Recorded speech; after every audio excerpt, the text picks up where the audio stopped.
हम एक breaking news बता दें कि कमजोरी 5 राज्यों के शुरुआती रुझान में कांग्रेस का सुपड़ा साफ नजर आ रहा है। यह बहुत साफ तौर पे नजर आ रहा है क्योंकि असम, केरल, तमिलनाडु, पश्चिम बंगाल कहीं भी कांग्रेस नजर नहीं आ रही है सत्ता के नजदीक भी। ये एक बहुत साफ संकेत है। और भूपेंद्र यादव जी जो नारा बीजेपी लगाती थी, आप लोग और पुख्ता तरीके से बोलेंगे कि कांग्रेस मुक्त भारत, या बोलेंगे नहीं अब आप भी संभलिए क्योंकि आपको भी जीत सिर्फ असम में मिली है।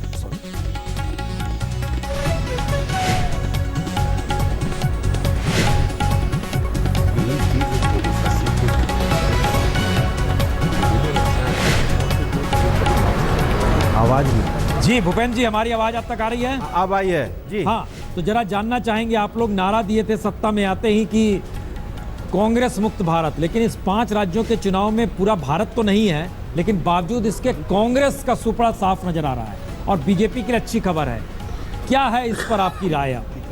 देखिए पुण्य प्रसून जी, राजनीति में अगर आप लंबे समय तक चलते हैं तो आपकी विश्वसनीयता देश के लिए कितनी रही है, इस बात को जनता बहुत आकलन करती है।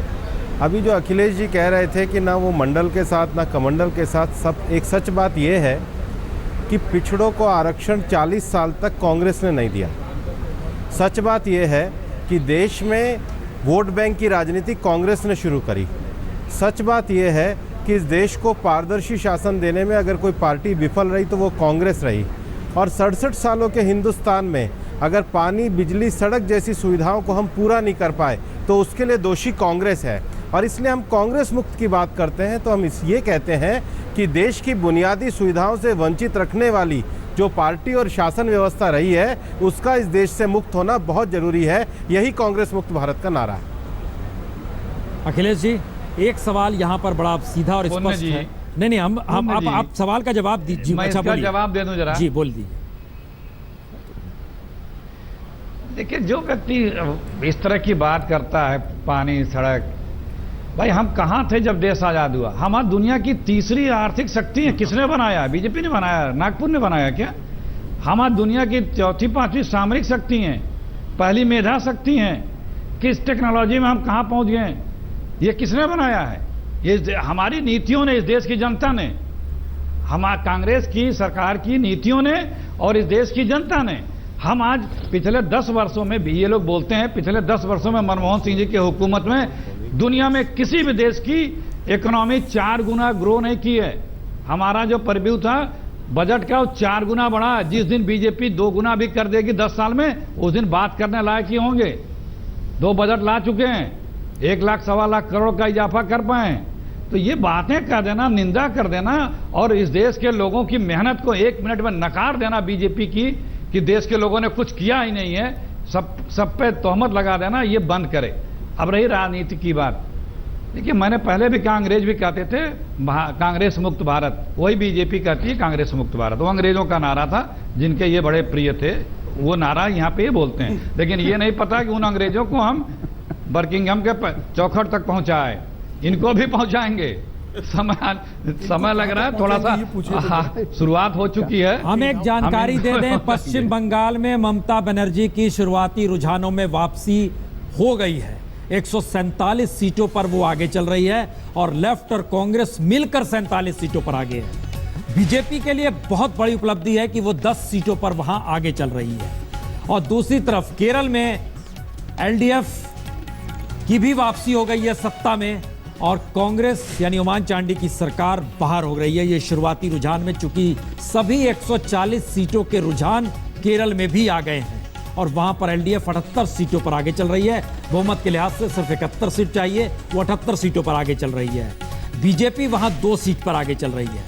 असम में बहुत तेजी से बीजेपी सत्ता की तरफ बढ़ रही है, यानी सत्ता परिवर्तन देखने को असम में भी मिल रहा है जिस तरीके से केरल में। वहां पर 48 सीटों पर आगे चल रही है बीजेपी, 75 सीटों में से 16 सीट पर कांग्रेस आगे चल रही है। तमिलनाडु में जयललिता की सत्ता बरकरार रहेगी, इसके संकेत मिलने लगे हैं। चूंकि 20 सीटों के अंतर के साथ वह डीएमके से आगे 66 सीटों पर इस वक्त है, यानी गैप धीरे धीरे बढ़ता चला जा रहा है। एमजे अकबर साहब, आपसे यहां पर एक सवाल, चूंकि हमने कहा कलकत्ता में आप रहे हैं, आपने वहां पर पत्रकारिता भी की है। जब एक दृश्य आया सामने जहां पर बुद्धदेव और राहुल गांधी एक ही माला के घेरे में थे, तो चाहे 1967 के दौर से राजनीति ने करवट ली और पहली बार कोलकाता में पिछले दिनों जब दिखाई दिया, तो आपके जहन में कौन सा सवाल उठा था? ये कि सीपीएम ने अपने सारे इतिहास को बिट्रे किया है।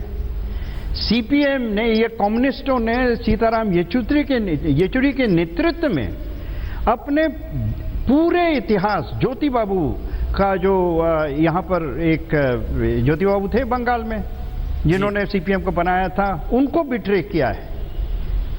और इस बिट्रेयल का नतीजा अब सीपीएम को मिल रहा है।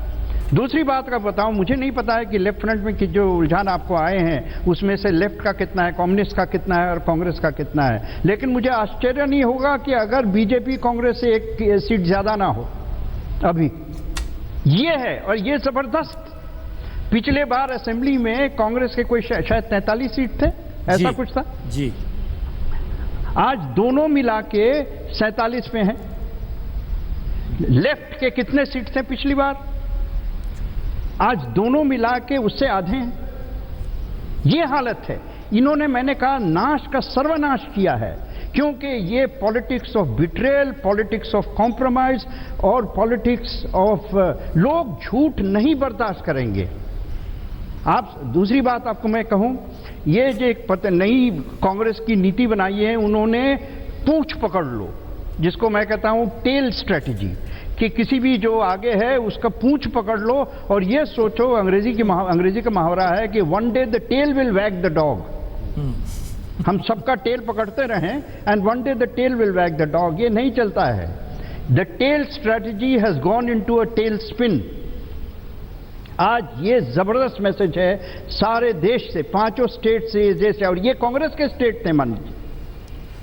नहीं, लेकिन आपने जब ये कहा कि लेफ्ट ने बिट्रे किया है, ज्योति बसु तक का आपने नाम लिया, लेकिन जो मैथमेटिक्स था बंगाल में, उसमें लेफ्ट और कांग्रेस को अगर आप मिला देते तो वो 39.6% वोट उनके हक में जा रहा था। वो मैथमेटिक्स से चल रहे थे। वहां पर टीएमसी 39.8%। मैं आपको शुरू में कहा था ना कि ये इलेक्ट्रल मैथमेटिक्स अरिथमेटिक नहीं है, अलजेब्रा है। आप शायद बहुत लोगों को इंटरनली या एक्सटर्नली बहुत ज्यादा सुन चुके हैं कि अगर इसको जोड़ के उसमें जोड़ दो तो दोनों मिला के इतना हो जाएगा। ये प्योर अरिथमेटिक, ये अरिथमेटिक नहीं है। ये गलती आप लोगों से बिहार में हो गई थी ना? नहीं है। आप अरिथमेटिक के खोज जी नहीं, बिहार की स्थिति कुछ और थी, खैर वो अलग बात है, लेकिन यहां पर जो अरिथमेटिक है वो नहीं चलने वाला था, क्योंकि जो लोग थे दूसरी तरफ उन्होंने डेवलपमेंट की बात की थी, गांव की बात की थी, गरीबी की बात की थी, और आप बैठ के जैसे मतलब क्लासरूम में अरिथमेटिक पढ़ रहे थे और उसी में अपने आप में खुश थे। चेहरे पे गरूर आ गया था, एक पावर, सत्ता का नशा आ गया था। इलेक्शन के रिजल्ट नहीं आए थे, सत्ता का नशा आ गया था। ये जो है सब सच्चाई आज। अब आपको मैं कहता हूं कि शायद इस नतीजे के बाद लेफ्ट बंगाल में कभी ना उभर पाए। मैं इतना आपको दावा कर सकता हूं, इस नतीजे के बाद लेफ्ट बंगाल में शायद कभी ना उभर पाए। कांग्रेस के साथ ये भी हिस्ट्री के डस्टबिन में पहुंच जाएगी। नहीं तो, लेकिन दूसरी तरफ अगर केरल में बिल्कुल दुगने से ज्यादा सीटों से अगर लेफ्ट आ रही है एमजी अकबर साहब, तो आप क्या लेफ्ट को केरल और बंगाल के दो अलग विचारधाराओं के धरातल पे रख रहे हो? वो तो है ही है, तो स्प्लिट है। और जहां पे लेफ्ट ने कांग्रेस के साथ नहीं गए हैं, जहां पर वहां नहीं गए हैं, वहां ने लोगों ने थोड़ी बहुत विश्वास भी कर दिए इन पे, लेकिन जहां जहां ये कांग्रेस के साथ गए हैं वहां वहां इनको कांग्रेस का इन्फेक्शन हो गया है और वहां पर ये मैंने कहा नाश का सत्यानाश कर चुके हैं अपने आप को। पॉलिटिकल लाइफ में कोई मर्डर नहीं होता है, पॉलिटिकल लाइफ में सब सुसाइड से मरते हैं और ये सुसाइड है। अकबर साहब एक जवाब दीजिए, तमिलनाडु में 2 द्रविड़ पार्टीज हैं और वहाँ से वहाँ की जनता शायद मुक्ति चाहती है, मगर बीजेपी का क्या स्ट्रैटेजी है, वहाँ पर क्यों कुछ नहीं कर पा रही है? देखिए आप आगे आगे देखिए होता है क्या।